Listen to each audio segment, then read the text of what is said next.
नवंबर 1904 ईस्वी को इसी उत्तर प्रदेश में बनारस जिले में मुगल सराय, ये मुगल सराय इलाका है जो बड़ा मशहूर है रेलवे स्टेशन के नाम से। तो मुगल सराय में लाल बहादुर शास्त्री जी पैदा हुए। उनके पिता का नाम शारदा प्रसाद श्रीवास्तव और माता का नाम राम दुलारी था। वो बचपन से वो भी मेधावी थे, लेकिन जैसे जैसे शिक्षा दीक्षा पूरा किया और बड़े हुए, उच्च डिग्री काशी हिंदू विश्वविद्यालय में हासिल करके शास्त्री की उपाधि, शास्त्र के ज्ञाता हो गए। तब उनके नाम के आगे लिखा है, उनके नाम में लाल बहादुर शास्त्री जोड़ा गया। लेकिन वो गांधी जी और पंडित जवाहरलाल नेहरू से बहुत प्रभावित थे। वो गांधी जी के साथ हर आंदोलन में साथ हो गए, पंडित जवाहरलाल नेहरू के हर आंदोलन में सही, देश की आजादी में बढ़ चढ़ करके हिस्सा लिया। और जब पंडित जवाहरलाल नेहरू जो भारत के प्रथम प्रधानमंत्री थे, उनकी जब मौत हो गई तो दूसरे प्रधानमंत्री के रूप में लाल बहादुर शास्त्री जी प्रधानमंत्री बनाए गए। शास्त्री जी ने बहुत काम किया। उन्होंने जय जवान जय किसान का नारा लगाया। अंग्रेजों के जमाने में भी वो कहा करते थे कि अंग्रेजों करो या मरो। और गांधी जी जिस तरीके से चलते थे, ठीक उसी तरीके से लाल बहादुर शास्त्री भी चलते चला।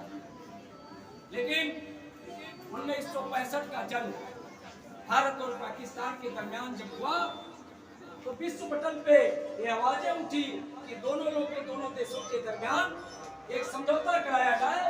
तो लाल बहादुर शास्त्री जी को रूस में ताशकंद में बुलाया गया, रूस देश में ताशकंद में बुलाया गया और वहाँ पाकिस्तान के राष्ट्रपति और हमारे देश के प्रधानमंत्री के बीच में एक समझौता हुआ, शांति समझौता। लेकिन दुर्भाग्य रहा कि उसी दिन रात को आकस्मिक मौत हो जाती है। 11 जनवरी 1966 को, वो लगभग 18 महीने भारत के प्रधानमंत्री रहे। 11 जनवरी 1966 को रूस में दिल का दौरा पड़ने से जुबाया कारण खोज करके उनकी मौत हो जाती है। तब भी देश बड़े गमगीन हुआ। प्यारे बच्चों, ये हमारे महापुरुष है, इन्होंने जो हमको रास्ता दिखाया है, इन्होंने जो मार्ग अपनाया है, उस पर चलने की जरूरत है। और मुझे नाज है और फक्र है जिज्ञाओं में खड़ा हूँ।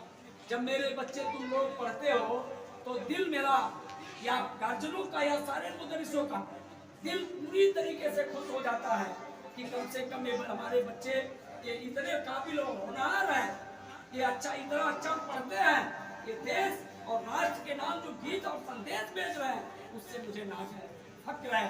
और मैं धन्यवाद और बधाई जिम्मेवा की सरजमीन पे पैदा बुजुर्गों और जो हैं उनको भी देता हूँ कि जो इतना बड़ा मदरसा कायम करके जिन्होंने भी एक एक ईंट लगाया है, जिन बुजुर्गों ने इसमें इमदाद दिया है, जो जिन लोगों ने इस मदरसे को बनाने में और आगे बढ़ाने में सहयोग किया है, उनको भी धन्यवाद देता हूँ कि कम से कम अपने कौम ऐसे पिछड़े इलाके में जहाँ शिक्षा से लोग काफी दूर है और विशेषकर हमारी कौम के लोग, उस कस्बे में ये मदरसा अरबिया कादरिया रिजविया वज़ूल फल फूल रहा है। और उसमें हम लोग जब से नौकरी कर रहे हैं 2003 से तमाम बच्चों को शिक्षा दिए, अच्छे काबिल बच्चे हमारे दरमियान रहे, हमारे मुदर्रिसों के बीच में रहे।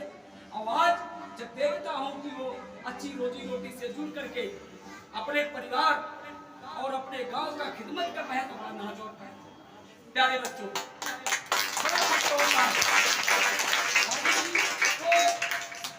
निश्चित तौर पे आप लोगों से मेरी गुजारिश है, जिम्मेदारान भी बैठे हैं, मुदर्रिस भी बैठे हैं, आप लोग एक अच्छा शिक्षा लीजिए, एक अच्छी तालीम लीजिए।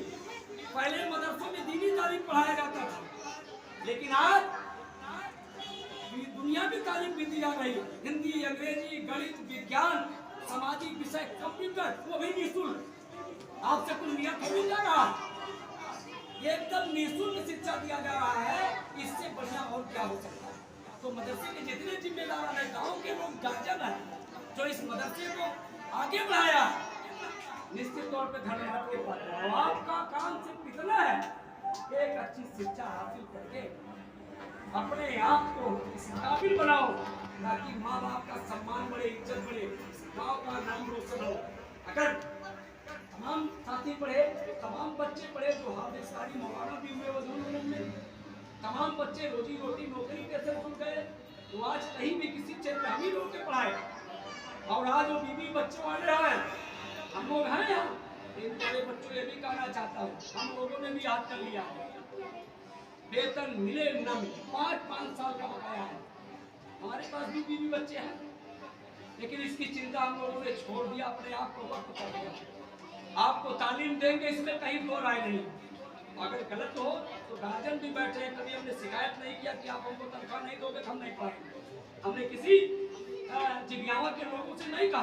और अल्लाह का शुक्र है और उनका भी शुक्रिया है कि 30 साल हो गया जिज्ञावा में रहते हुए, लेकिन पूरे कस्बे से किसी भी व्यक्ति द्वारा हम लोगों को कोई ऐसा शब्द और कोई ऐसी बात नहीं कहा गया कि जो हम लोग को तकलीफ पहुंचा है। इसके लिए उनको धन्यवाद देता हूँ। हम लोगों को जो इज्जत मिला है, जो सम्मान इस गाँव ने दिया है, लोगों ने दिया है, उसका एहसान इसमें कहीं सत्य नहीं है। प्यारे बच्चों, तो निश्चित तौर पे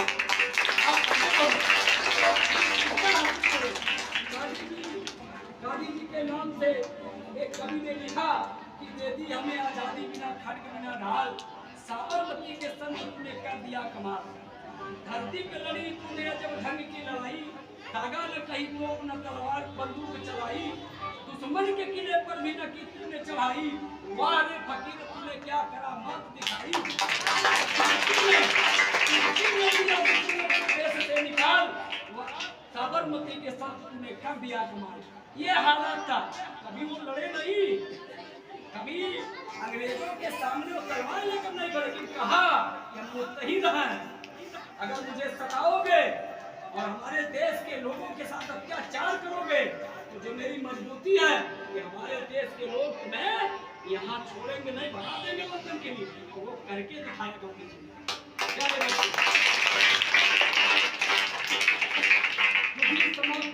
जल सकती है मुझे समा कि आप लोगों के, आप लोग तवज्जो दीजिए, आपके लिए मैं बोल रहा हूँ। मुझे समा फिर से जल सकती है, कश्ती तूफान में सफर से गुजर सकती है, हिम्मत न हार, मायूस न हो, इरादे न बदल, तकदीर तेरी किसी भी वक्त बदल सकती है।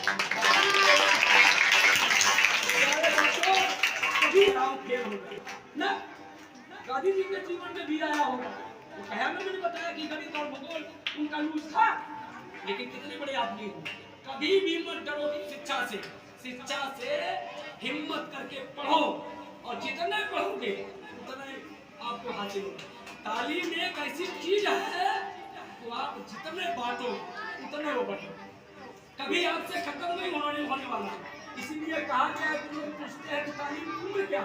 अरे तालीम की उम्र माँ के गोद से लेकर, माँ के जब बच्चा पैदा होता है, जब माँ के गोद में खेलता है, तो तालीम की उम्र माँ के गोद से लेकर के कब्र के आगोश, मतलब आपको कब्र में लगाया तब तक तालीम दिया जाता था। प्यारे बच्चों, इसलिए तालीम लीजिए और अच्छी तालीम लीजिए और ऐसी तालीम लेकर के इस दुनिया का नाम रोशन करिए। यही मेरी अल्लाह पाक की दुआ है। मैं अपनी बात को समाप्त करना चाहता हूँ कि नए चिराग जलाना एक बहाना, नए चिराग जलाना तो एक बहाना है। हमें जोर हवाओं का आजमाना है, हमें जोर हवाओं का आजमाना है। तुम अपने लिए साया तलाश कर लो, तुम अपने लिए साया तलाश कर लो, हमारा तो धूप से रिश्ता टूटा है।